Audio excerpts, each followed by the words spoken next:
Assalamualaikum warahmatullahi wabarakatuh. Tabi pun.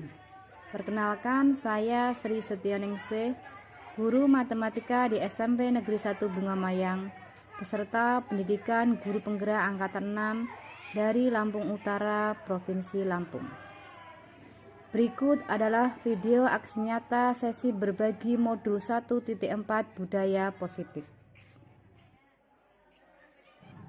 Perkenalkan, beliau yang duduk di bagian tengah, Bapak Kepala Sekolah SMP Negeri 1 Bunga Mayang, Bapak Andri Roberto, yang selalu mensupport saya baik dalam kegiatan-kegiatan pendidikan guru penggerak yang saya jalani maupun kegiatan-kegiatan lain di sekolah. Di samping Bapak Andri Roberto adalah Bapak Suroso, Waka Kesiswaan sekaligus sebagai moderator. Kegiatan aksi nyata sesi berbagi kali ini dilaksanakan pada hari Rabu 2 November 2022, dimulai dari pembukaan oleh moderator, dilanjutkan berbagi informasi dari saya, dan sesi tanya jawab dari Bapak Ibu Guru rekan sejawat. Berikut adalah videonya.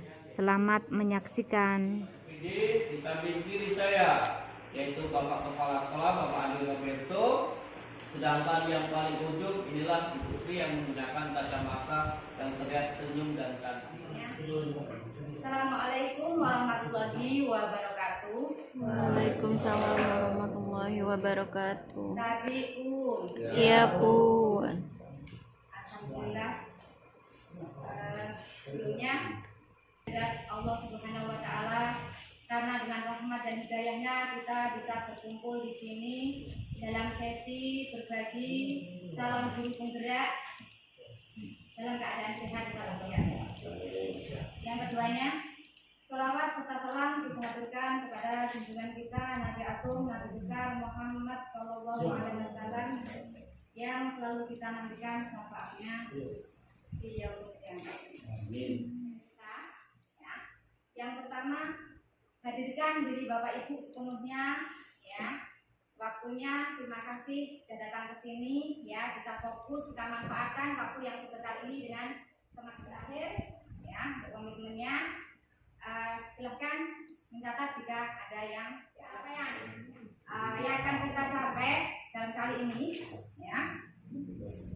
Pertama, diharapkan Bapak Ibu Guru, karena kita untuk kurikulum merdeka, walaupun kita belum kurikulum merdeka, rujukannya kurikulum merdeka itu dari pemikiran Ki Hajar Dewantara, ya. Yang kedua, nanti diharapkan Bapak Ibu Guru bisa pemahaman mengenai konsep disiplin positif, ya. Bisa membangun pertanyaan romantik untuk kita nanti apa yang akan kita bahas. Silakan jawab dalam hati Bapak Ibu, ya. Ini ada 3 pertanyaan, setuju atau tidak setuju? Yang pertama, hukuman dapat mendisiplinkan anak. Setuju nggak? Setuju. Yang kedua, pemberian hukuman dengan hal positif seperti membaca atau membersihkan halaman atau membersihkan WC itu dapat meningkatkan disiplin anak. Setuju atau tidak? Setuju. Yang terakhir, memberikan penghargaan meningkatkan motivasi belajar anak. Setuju atau tidak? Ya. Kalau nanti setelah sekarang sudah ada benar Bapak Ibu, 3 dari pertanyaan itu sudah ada jawaban. Sekarang kita buka apa materi kita, ya. Biar pertanyaan tadi terjawab sama nggak dengan yang kita pemikiran Ki Hajar Dewantara. Saya yakin Bapak Ibu Guru sudah tahu semua, ya. Ingat sosong Gulodo, ingat Dio Mangunkarso, Tuturi Handa Yani. Tapi di sini yang tidak kalah pentingnya, ya. Di sini di kurikulum merdeka nanti akan kita lakukan yang merujuk pada pemikiran Ki Hajar Dewantara, bahwa pertama menghamba pada anak, selanjutnya didiklah anak sesuai dengan kodrat alam dan kodrat zaman. Maksudnya sesuai perkembangan zamannya, ya. Kalau sekarang anak pandai ber-IT, gurunya jangan kalah, gurunya harus lebih pintar, ya. Yang terakhir, anak itu bukan kertas kosong. Kalau dulu saya berpemikiran anak itu kertas kosong, ya, yang sesuai orang tuanya, sesuai gurunya mau kita tulisin apa. Ternyata dalam pemikiran Ki Hajar Dewantara tidak seperti itu. anak itu sudah ada tulisan masing-masing dari lahir dan berbeda-beda. Tugas kita sebagai bapak ibu guru ya menebalkan garis tadi ya, garis anak-anak tadi, tulisan tadi yang masih sama kita tebalkan, kita wujudkan, kita bantu untuk mewujudkan cita-citanya. Pertama, perubahan paradigma.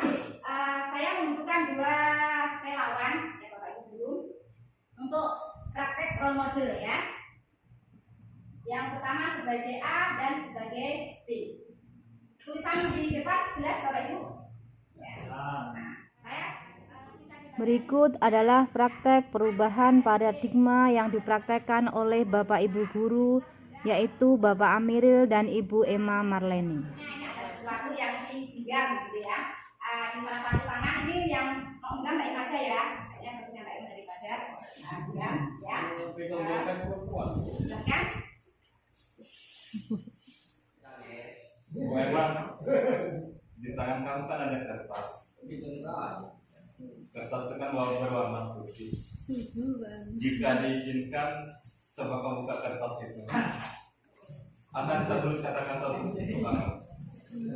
Masa lalu tentang Yang kedua, tangan kamu mengisi batu. Kamu semakin kuat, aku nggak takut kamu melecet nanti tangannya. Nggak takut. Yang ketiga, Bu Emma, demi masa depan kita, kamu menggenggamnya jangan sendiri.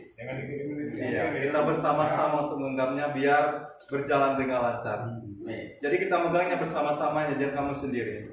Bolehkah?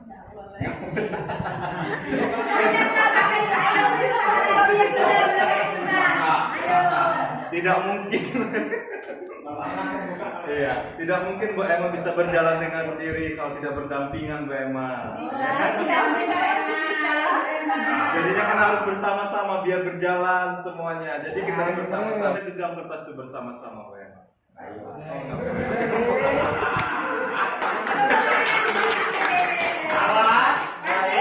Masih semangat apa sudah menyerah? Sudahlah cukup, dia nggak mau kebuka.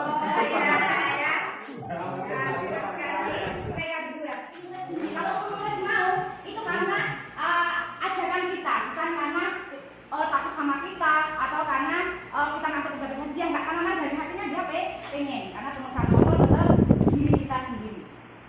Perubahan paradigma dari kontrol dan dari pilihan atau ilustrasi kontrol ya. Di sini yang biasanya kita anggap seperti itu. Nah, dalam teori kontrol seperti ini Bapak Ibu, ilusi ini guru mengontrol murid. Ilusi bahwa kritik yang membuat orang merasa bersalah, stimulus respon, kontrol teori pilihan. Siapa sesungguhnya yang memegang kontrol? Tadi sudah dijawab bahwa adalah murid atau diri kita sendiri. Ya. Ini perubahannya stimulus respon. Kita yang memahami orang lain. Perilaku buruk dilihat sebagai kesalahan. Ingat, kalau anak-anak melakukan kesalahan, kalau anak-anak melakukan pelanggaran, semua perilaku memiliki tujuan. Kita tanya dulu, kenapa dia melakukan itu? Ya, kita harus tahu alasannya dulu, agar kita nanti bisa mencari model pemikir menang kalah. Kalau di teori kontrol menang-menang, jadi tidak ada yang kalah. Saya menang, Bapak Ibu menang. Ya. Lanjut ke budaya positif, budaya yang harus kita lakukan di sekolah. Peran guru membangun budaya, kita bikin bersama-sama, guru dan siswa. Nah, yang melaksanakan kita bareng-bareng, jadi kita bikin apa maunya murid, apa maunya anak-anak, biar pembelajaran berlangsung dengan baik. Ya, usulan dari mereka. Dan kamu belajar mau kelas diharapkan dibuat bersama-sama. Dengan sendirinya murid bergerak melaksanakan dengan penuh tanggung jawab kesadaran masing-masing. Teori kontrol yang sudah tadi kita praktekkan, posisi kontrol guru, ya. Ada pendukung ini yang harus kita hindari, ya. Masih kita laksanakan, tapi sebisa mungkin kita hindari. Yang kedua, membuat orang merasa bersalah, ya. Dan 3, posisi teman. Posisi teman ada baiknya, tapi kadang juga kurang. Karena apa? Dia akan menganggap baik Bapak Ibu guru satu itu, nyaman dengan guru satu itu. Nah, nyaman sama dengan Bu Deni ya. Karena kalau kelas 2A nyaman dengan Bu Deni. Tapi kalau guru yang lain nggak dia suka enggak. Itu kelemahan dari posisi teman. Pemantau, kita akan pantau dari kesepakatan kelas tadi. Nah, kamu tadi melaksanakan nggak yang ini? Ada apa alasannya? Gitu. Dan yang diharapkan Bapak Ibu guru bisa menerapkan posisi kontrol manajer. Ya, kita belajar bersama-sama untuk menerapkan posisi manajer. Kebutuhan dasar manusia, ya, atau mungkin inilah alasan-alasan anak-anak kenapa melakukan kesalahan, ya.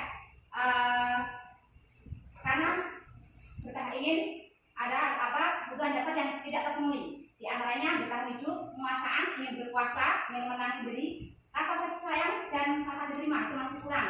Mungkin di rumah memang kurang perhatian orang tua.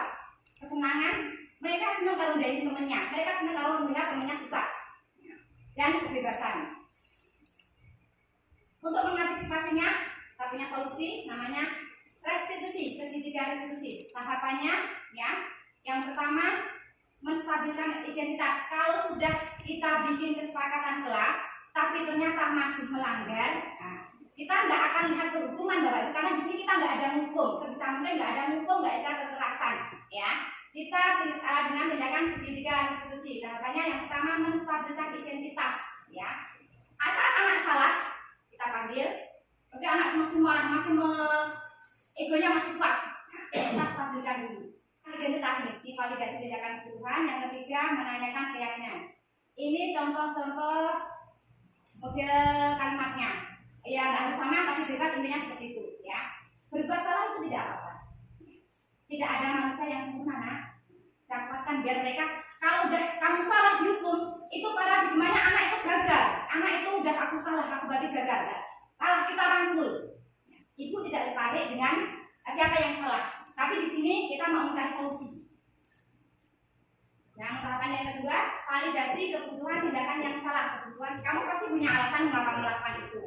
Nah, jadi kita tanya aja kalian sehingga dia ada kondisi netral, dia akan menjawab dengan pikiran tenang, dia akan jujur.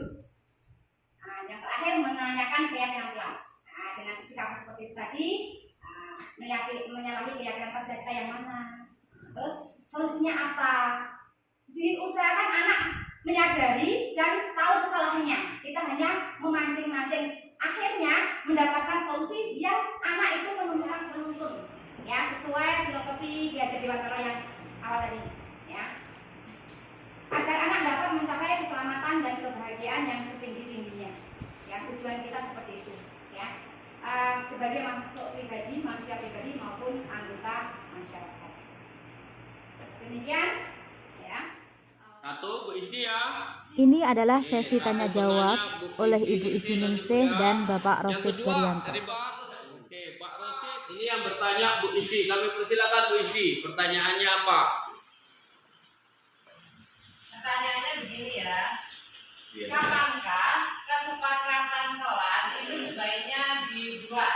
Apakah itu setelah kita belajar atau sebelum belajar atau setelah awal masuk pelajaran? Untuk apa ya, latar belakang kok ada guru penggerak ini loh sama tujuannya ya, itu ditanyakan. Tapi tidak memungkinkan bisa dibikin di pertengahan pelajaran. Maksudnya pertengahan pelajaran, pertengahan seperti saya Bapak Ibu, kan udah jalan semester itu. Tapi karena memang kita belum ada kesepakatan, ya kita bikin kesepakatan kelas. Nanti kalau sudah, ini kan saya bilang ke anak-anak juga, Bu, ini untuk pelajaran Ibu aja atau pelajaran yang lain? Sementara pelajaran Ibu nanti virus ini akan menyebar ke Bapak Ibu semua, ya. Dan nanti di awal tahun pelajaran itu menjadi kesepakatan sekolah, ya. Tidak jadi lagi kesepakatan kelas, jadi sudah lebih lebar, ya. Nanti kita bikin banner kayak gitu, kita ingatkan, ya. Kesepakatannya apa, disatukan dari satu sekolahan, jadi kelas 7, 8, 9. Seperti itu, Ibu Isi. Demikian video aksi nyata sesi berbagi modul 1.4 budaya positif dari saya. Terima kasih dan sampai jumpa di video-video selanjutnya.